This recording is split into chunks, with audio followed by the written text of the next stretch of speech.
Welcome to the Boiled Sports Football Season Predicto. I am Jay. I don't know if we need an intro to this because I'm not editing the video, but if we do, here you go.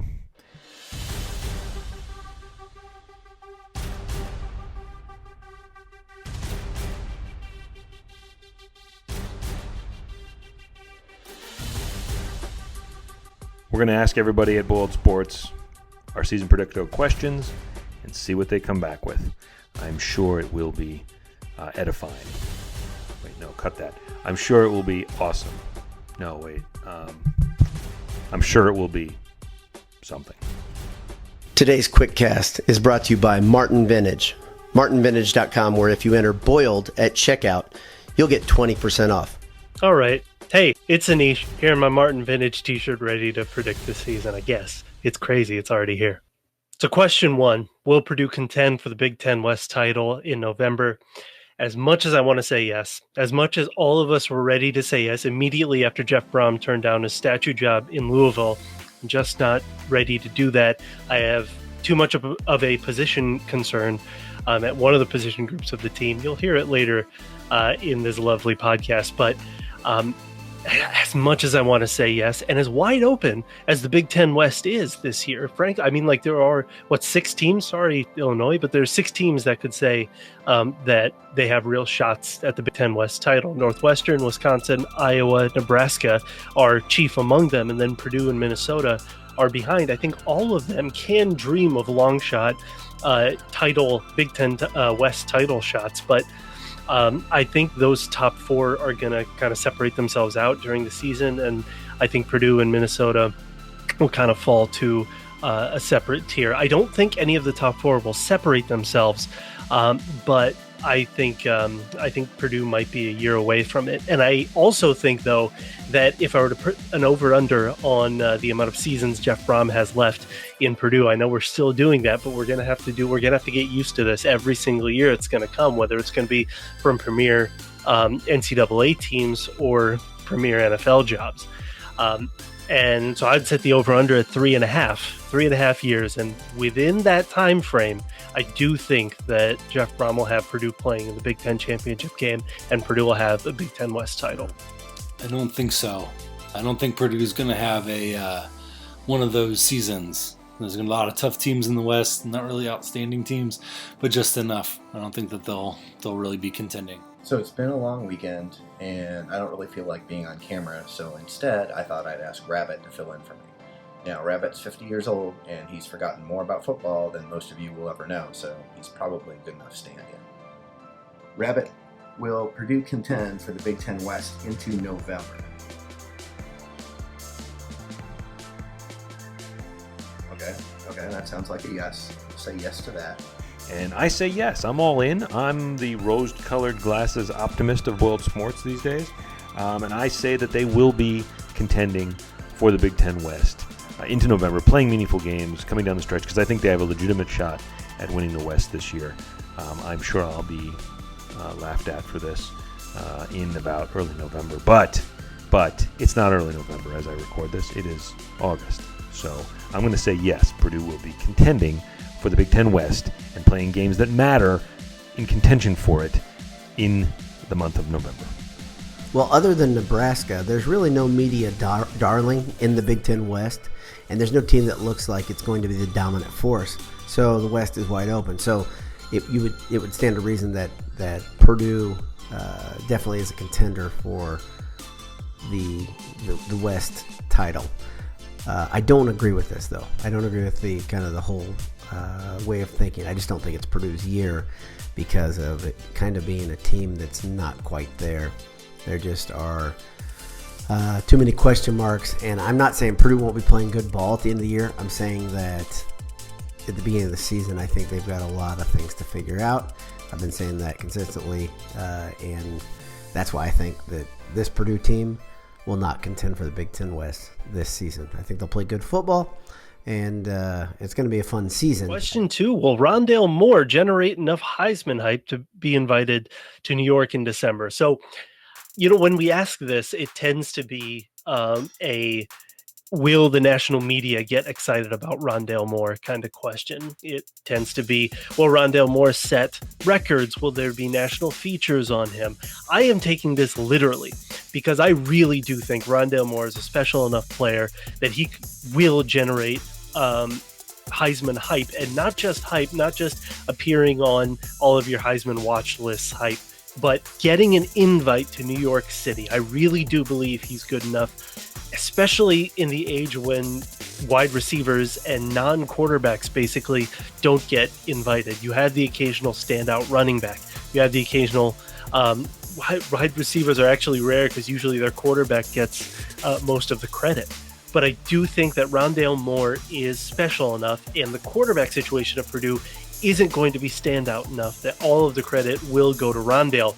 But I don't think it'll happen this year. Next year, I think he's going to go after his junior year to become a first-round NFL pick. But next year, I do think that he gets in that top 10. He gets close enough to New York, and I do think there's a real shot that next year he gets invited, but not this year. Sorry. I also don't think that's going to happen. Heisman winners, finalists tend to come from very successful teams, and I don't think Purdue is going to be in that 10-11 win bracket. Rabbit's not sure. That's reasonable. I think he's going to generate a ton of hype. I just don't know that. I don't know about a sophomore who isn't a quarterback. It's kind of a tough ask. He's definitely good enough. It's just all it takes is somebody else having a better season who's maybe in a better position record-wise. So let's let that one go. We'll say probably not, but he deserves it.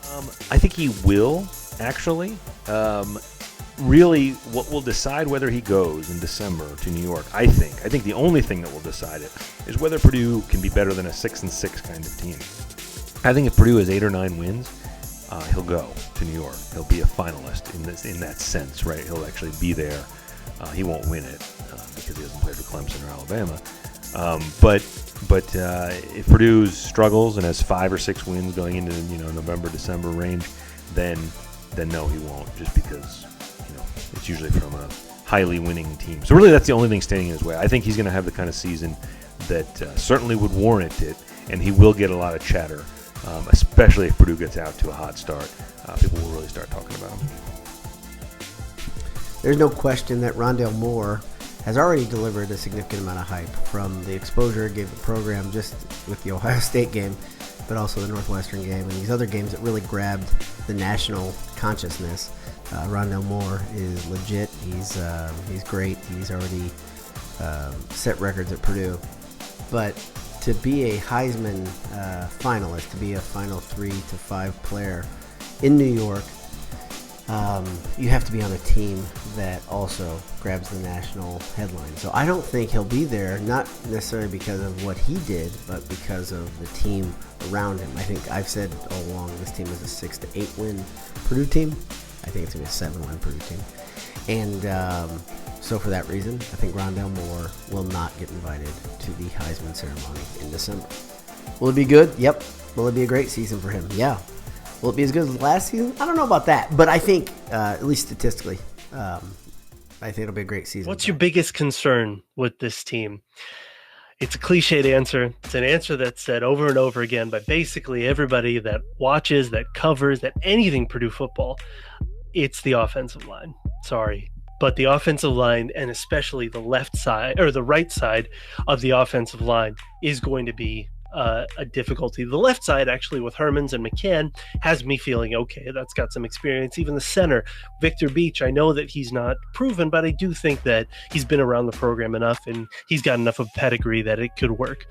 But man, with Brohm here, one of the major changes we've seen is that the quarterbacks have gotten some newfound confidence, that the wide receivers have become one of the best position groups in the country, that the defense has gotten Nick Holt's personality and Jeff Brohm's fiery personality.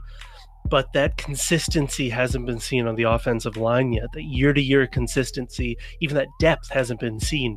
We see on the right side of the line, we've got 2 of the 3 of Criddle, Bramall, and Washington is going to get the starting nod. But I'm not confident. And what happens with 1 or 2 injuries? It's going to be a real issue. It's not going to give Elijah Sindelar enough time to shine, and he's got confidence issues, and so that's where all the doubts about this team are going to come. I think the running backs are going to be the biggest problem with this team. The offensive line is also going to be a problem. But I think if you have good wide receivers and good running backs, good quarterback, you can scheme around that. Hard to scheme around bad running backs and an inexperienced offensive line. So that's going to be quite a challenge for this team.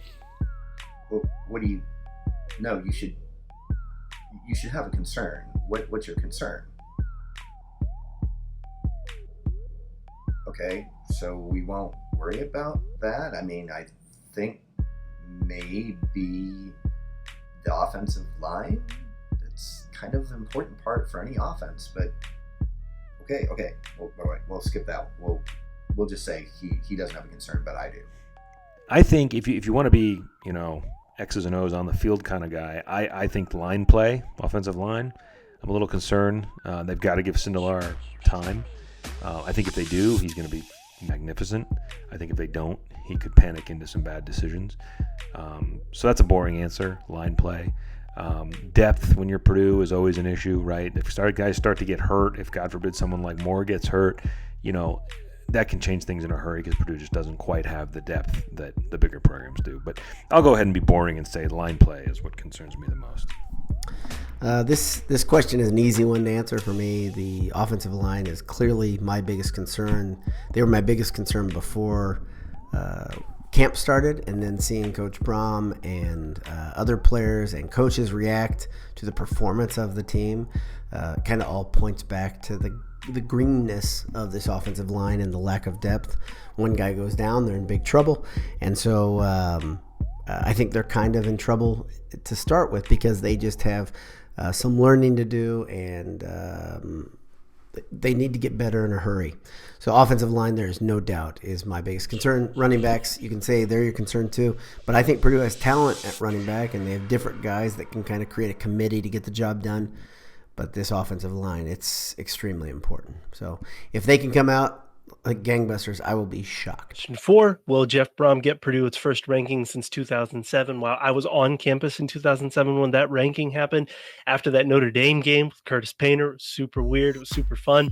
No, I don't think Purdue is going to do it because the second half of the season this year is pretty intense. We're going to have to play all of those contenders in the Big Ten West. All of them are very good.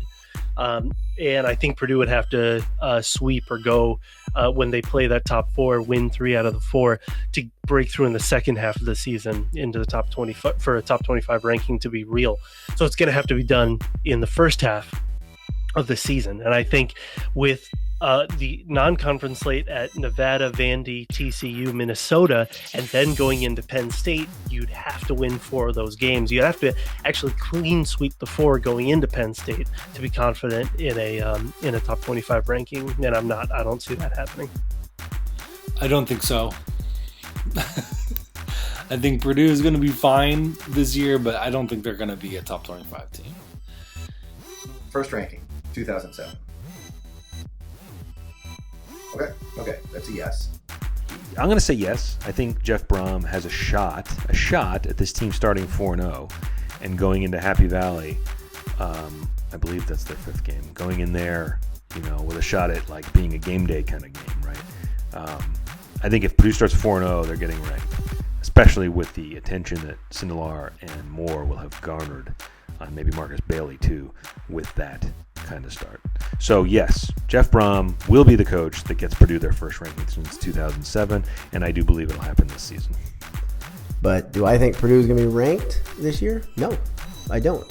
I think this is a transitional year. I think next year is the year that big things are going to happen. Again, hope I'm wrong about all this stuff. Hope I'm very wrong. Jeff Brohm has the ability to surprise me in a lot of different ways. Generally, it's good surprises like happy stuff. Sometimes not so positive too. I think there's a chance Purdue could stub their toe and lose one of the first 2 games too. I don't think it's likely. I think they're going to be 2-0, and I think they'll be receiving votes, but I think they'll be just out of the top 25 before that TCU game, which That's a heck of a challenge to play that TCU defense. And question 5, what will Purdue's record be? Well, preseason, my prediction is going to be a safe 7 wins. I think the over-under is going to be 7. The safe over-under is 7.5. I've seen it set at 8, and I'm not entirely sure where those numbers are coming from. I think it's just because Brohm had gotten a lot of offseason buzz. Rondale Moore has gotten a lot of offseason buzz.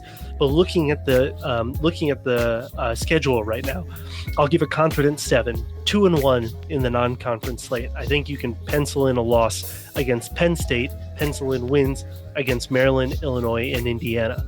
That gives 5 wins that I'm pretty confident in. Then you get those 5 very good Big Ten West teams: Minnesota, Iowa, Nebraska, Northwestern, and Wisconsin. I see Purdue winning 2 out of those 5, going 2-3, and so that's where I put Purdue at a safe 7 wins. I think 7 wins is kind of that line where Purdue needs to hit for this to feel like an okay season. Anything less, and it's Jeff Brom's first real disappointment here during his tenure at Purdue, and really during his tenure as a college coach. And anything more than 7 wins, and it's gravy. You get into the 8-9 range, and all of a sudden you are contending for the Big Ten West, and you are getting ranked at the end of the season. And so I think that 7 line is going to be that line of demarcation for a successful season, and I think Purdue just matches that line. I think Purdue gets 7 wins. I think that they'll have 7 wins, including the bowl. So 7-6. And I don't think that's bad. I hope they win the bowl game. That's what I really want. Okay, so we asked Rabbit what Purdue's record will be. Rabbit, there are no non-conference helmets? No, non-conference games. Okay, so let's say 3-0. Why not? I mean, we're gonna have a good season, right?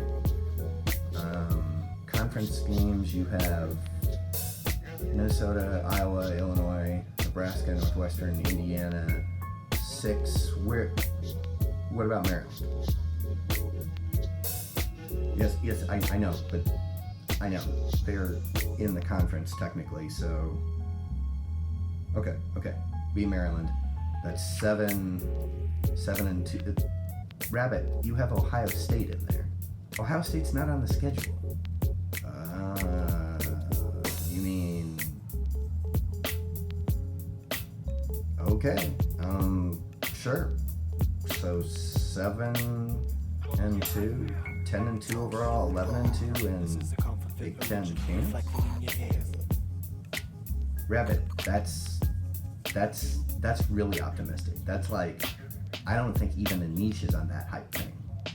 11-2 plus a New Year's 6 bowl win. We'll have to check with Rabbit at the end of the season. I'm the guy who's been on the 10-win train since last year, right? Do I think they'll win 10? I think if you combine last year's wins with this year's, they'll definitely have more than 12. Around 12? 13? I don't know. I'm not a math guy. But I guess I'll go and say this year, I think they have to step forward. Not because, they'll lose fans or anything like that. I think everybody's on the Brohm train and they're fine with it. But I think that Brohm is the kind of coach where year 3 you start to really see something. And we've been looking at this schedule and this season for a while. So I think this is an 8 or 9 win season. I think I'll be conservative this year instead of aggressive where I was last year. And I'll say 8-4 is Purdue's record. They go to a bowl game with a shot at a 9th win. Man, it'd be fun to go 9 wins and be going for a 10th. I do think that's possible. I really do. But I'll go 8-4 as my official Predicto. If you've been on the site, if you've listened to QuickCast or watched them, you've heard me hold a pretty consistent line on where my thoughts were on this team. I thought 6-8 wins the entire time, and I've zeroed in to 7 wins. And I'm going to hold that. I think a 7-5 team heading into the bowl game is what I think these Boilermakers will be. I can't really make a decision on the bowl right now, and I don't know if that's a cop-out. So, but I think Purdue will be a 7-win team. I think they'll take that incremental step forward that gets us to the point where we think it's a successful team, a successful season, kind of build some momentum going into 2020. But I think that's it. I think they're a 7-win team. I'm hoping they're a 7-win team. I think that would be a whole bunch of fun would be had in that scenario, and we'd have a lot to look forward to with next year too. Thanks for tuning in today to the 2019 preseason Predicto here at BoiledSports.com. If you are watching on YouTube, hit that subscribe button below for more quickcast and podcasts throughout the season. If you're listening on iTunes, subscribe as well. Same with any other your favorite platform. But thanks for coming to the site. Thanks for following us on Twitter and other places. We appreciate it. We're excited about this season. Go Boilers. Beat the pack and hammer down. God bless you guys. Have a great day. I love you guys. Good night.